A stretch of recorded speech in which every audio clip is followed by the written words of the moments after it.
আজকে ভোর 5টা বাজে উঠে রুটি বানাই ফেলতেছি। আজকে তাড়াতাড়ি ঘুমটা আমার ভেঙে গেছে। কেন? আমার বিল্লুগুলো কিন্তু সকাল সকাল আমাকে ঘুম থেকে ডেকে দেয়। একটা কামড়াবে পা ধরে ধরে, আর একটা চুল ধরে টানবে। এই অবস্থা। মনে হয় আজকে ওদের পেটে বেশি খিদা। তো আমি ভাবতেছি ওদেরকে একটু খাবার দিয়ে আমিও রুটি বানিয়ে ফেলি। অনেকগুলো আজকে রুটি বানাচ্ছি। তো দুজন মানুষ, বেশি তো বানাতে হবে না, তারপরে বানাই ফেলতেছি যার যেটুকুকে খেতে ইচ্ছা হয় আর কি।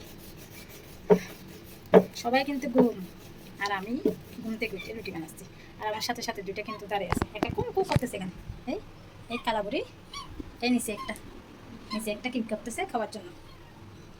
এগুলো হচ্ছে আমার চাকরি। বিড়াল ফালানা বা বিড়াল ফালা অনেক কষ্ট আছে। ওরা হাগুমুতু করে, ওগুলো পরিষ্কার করতে হয় ঘুম থেকে উঠে। তারপরে ওদেরকে খাবার দিতে হয়, ওদেরকে পানি দিতে হয়, পানিগুলো বদলাই দিতে হয়, কারণ প্রতিদিন পানি দিতে হয়। ওগুলো তো আবার বাসি খাবে না, সেই জন্য। তো এই আর কি সকালবেলা রুটিন আমার। তো সবাই কি অবস্থা?